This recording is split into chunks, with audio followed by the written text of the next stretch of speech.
Muy buenos días. Es tiempo de Cuaresma, es domingo y este es el mejor día de tu vida.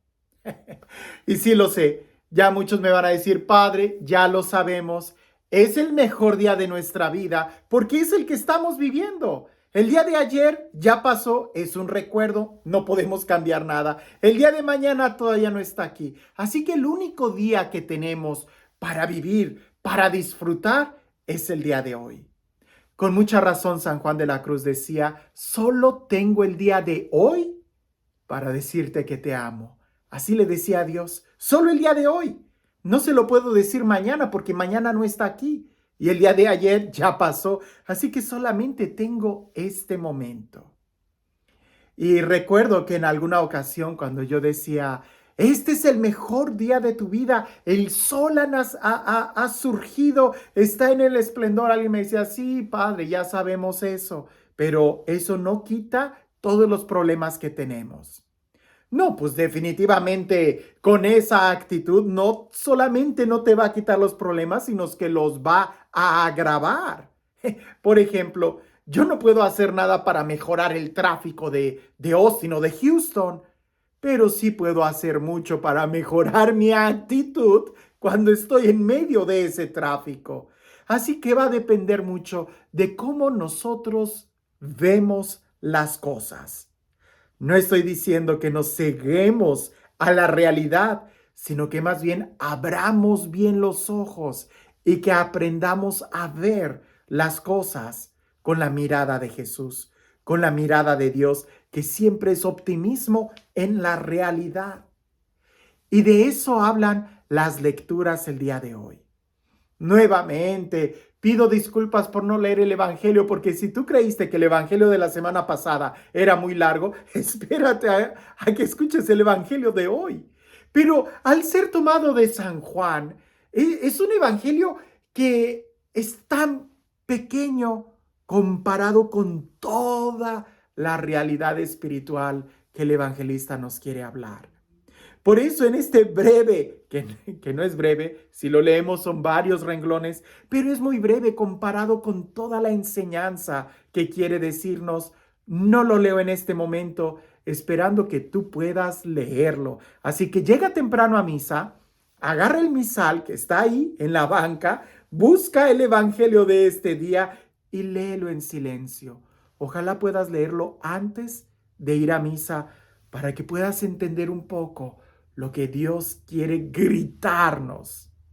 Hablemos un poco de la primera lectura. Me gusta mucho, me quedo con esta frase.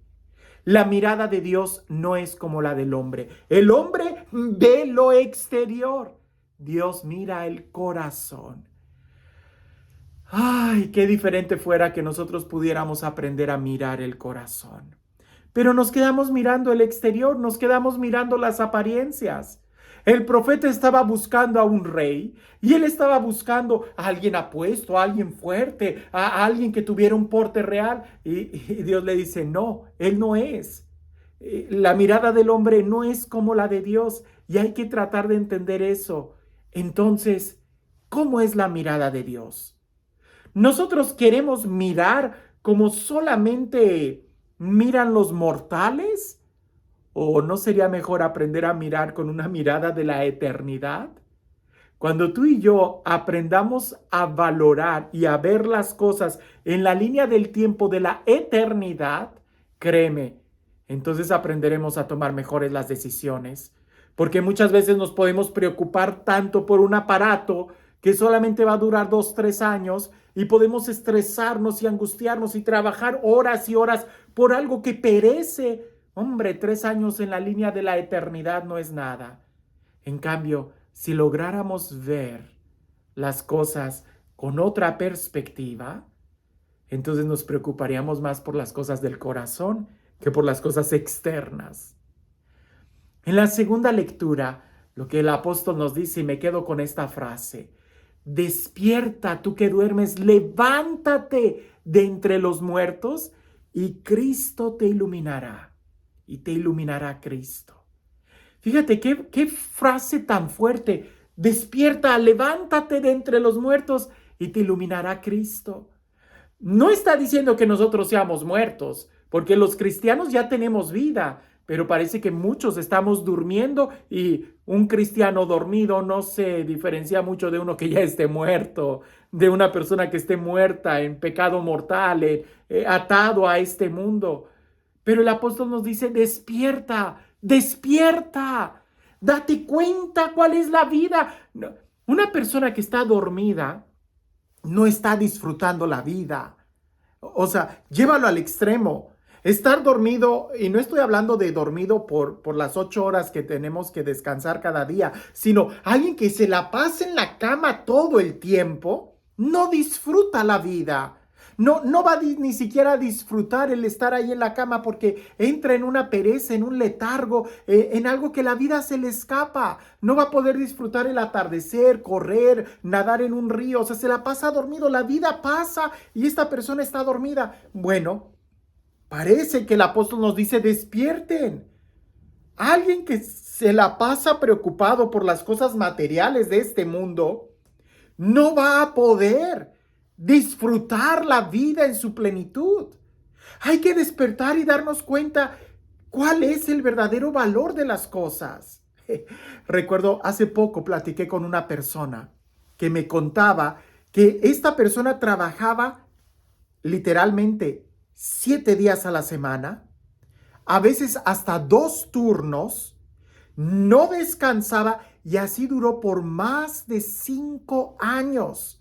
Yo no me imagino a una persona trabajando todos los días por 5 años. Y él siempre tenía la esperanza de que pues iba a ser promovido, iba a tener un mejor horario, cuando se dio cuenta que llegó un nuevo empleado y a este nuevo empleado le dieron el mejor horario y no a él. Fue cuando se dio cuenta que toda su vida se le estaba gastando en ese trabajo que incluso, supuestamente para vivir mejor, estaba viviendo peor que muchos otros que no ganaban ni la mitad de lo que él ganaba. Se despertó, renunció a ese trabajo, se buscó otro, a lo mejor no gana lo mismo, pero su calidad de vida mejoró. Aquí el apóstol nos está diciendo, despierta, despierta. ¿De qué cosas nosotros nos tendríamos que despertar para poder vivir? ¿Qué cosas nos tienen dormidos y no nos damos cuenta del verdadero valor? Y apenas vamos en la segunda lectura. Y el evangelio, que es el más hermoso, está muy largo. Es la historia de un ciego de nacimiento a quien Jesús sana, y hay todo un proceso de diálogo entre los fariseos y los discípulos y este ciego y los papás del ciego sobre todo este milagro que sucedió ahí. Veamos algunas partes. Los discípulos van caminando y ven a un ciego de nacimiento. Seguramente no tenía ojos, porque era ciego de nacimiento. ¿Cómo se dieron cuenta los discípulos que era un ciego de nacimiento? Pues a lo mejor tenía hundidos los ojos donde no veía. Era evidente que había nacido sin ojos. Y le preguntan a Jesús, ¿quién pecó, él o sus padres, para que naciera ciego? ¿Pudiera pecar antes de nacer? Jesús dice, ni él ni sus padres. Quitémonos esa idea de que Dios castiga. Dios no castiga. Dios no castiga. Dios no está enojado contigo. Ese no es nuestro Dios. Dios es un Dios de amor. Déjame, me voy despacio porque para muchos se sorprenden cuando digo esto. Dios no castiga. Pero Padre, que en la Biblia dice que Dios sí castiga. Ok. Pensemos por un momento que Dios castigara. El castigo de Dios ya cayó sobre una persona que pagó por nosotros, Jesús. Él es el que recibe la culpa y Él paga por nuestro delito. El día de hoy, en el Nuevo Testamento, seguir con esa mentalidad de que quien pecó, Dios castiga, es algo absurdo. Dios ya pagó nuestro delito, muriendo en la cruz. Bueno, y entonces, ¿por qué hoy hay tanto sufrimiento? ¿Por qué hoy tanta enfermedad? Porque esa es otra pregunta. Piensa en esto. Aunque el sol esté brillando en todo su esplendor, Si alguien sale a la calle con los ojos cerrados, vendados y va caminando, esa persona camina en la oscuridad a pesar de que la luz esté brillando. Y no es la culpa del sol que esa persona salga con los ojos vendados. Es la culpa de esa misma persona que no abre los ojos, que no despierta. Pues bien, Dios nos ama, pero habemos muchos que caminamos con el pecado que nos cierra al amor de Dios. No es que Dios nos castigue. Si tú sales afuera con los ojos cerrados, no quiere decir que el sol no brilla para ti. El sol brilla para todos. Y lo dice bien claro el Evangelio de Mateo. Dios hace llover sobre buenos y malos. O sea, Dios a todos nos ama igual. La diferencia es si tú sales con los ojos cerrados, si tú sales con pecado, no vas a experimentar la ternura y la belleza de esta vida. Entonces no es si Dios castiga o no, Dios no castiga. Somos nosotros los que nos dañamos a nosotros mismos cuando vamos con los ojos cerrados. Y el milagro que ahorita continúa en el Evangelio es muy fuerte, que hay que tratar de entender el proceso de conversión de cada uno de nosotros. Jesús se acerca y de una manera simbólica, poética, escupe sobre la tierra, hace barro y se lo pone en los ojos a ese ciego y lo manda a que se enjuague en una piscina. Bueno, ese gesto nos debe de recordar a nosotros cuando Dios creó a Adán y Eva y los formó del barro. Dios, Jesús, creó unos ojos para él. Este ciego con los ojos pudo ver, pero solamente eso. Le preguntaron, ¿quién te sanó? No lo sé. O sea, el recibir un milagro de Dios no necesariamente significa que lo conoces.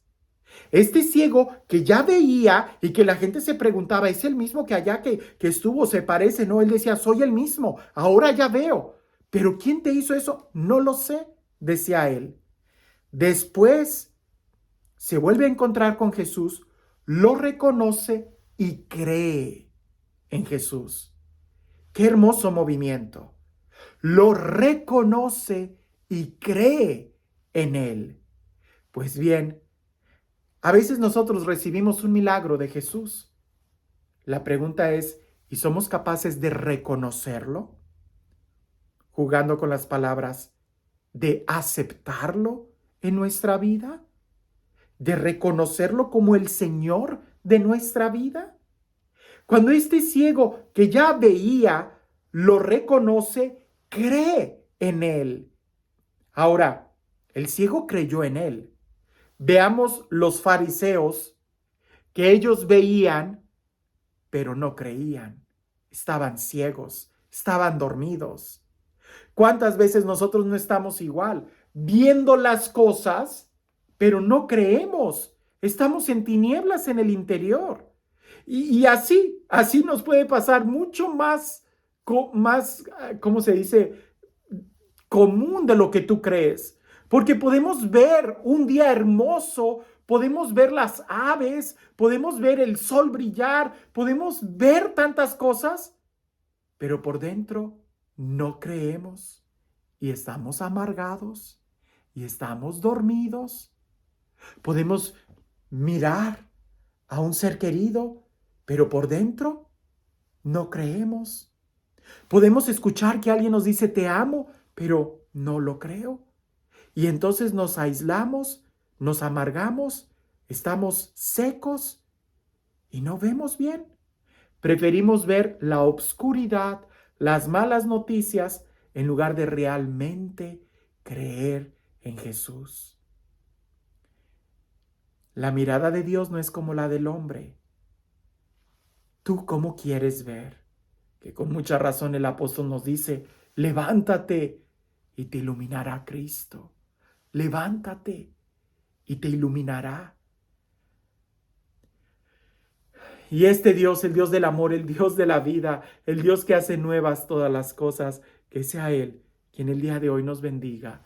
En el nombre del Padre, del Hijo y del Espíritu Santo. Cuentan por ahí que un burro y un león se hicieron amigos. Entonces, para que el león no se comiera al burro, habían hecho una especie de trato, ¿verdad? Que iban a ir a las cuevas donde había hienas o cabras adentro de la cueva. El burro se iba a meter al fondo de la cueva, iba a empezar a rebuznar y a relinchar y dar patadas con las patas de atrás, hacer ruido, para que las hienas o las cabras que estuvieran adentro de la cueva salieran y el león las pudiera agarrar, porque el león no caza dentro de la cueva. Así lo hicieron.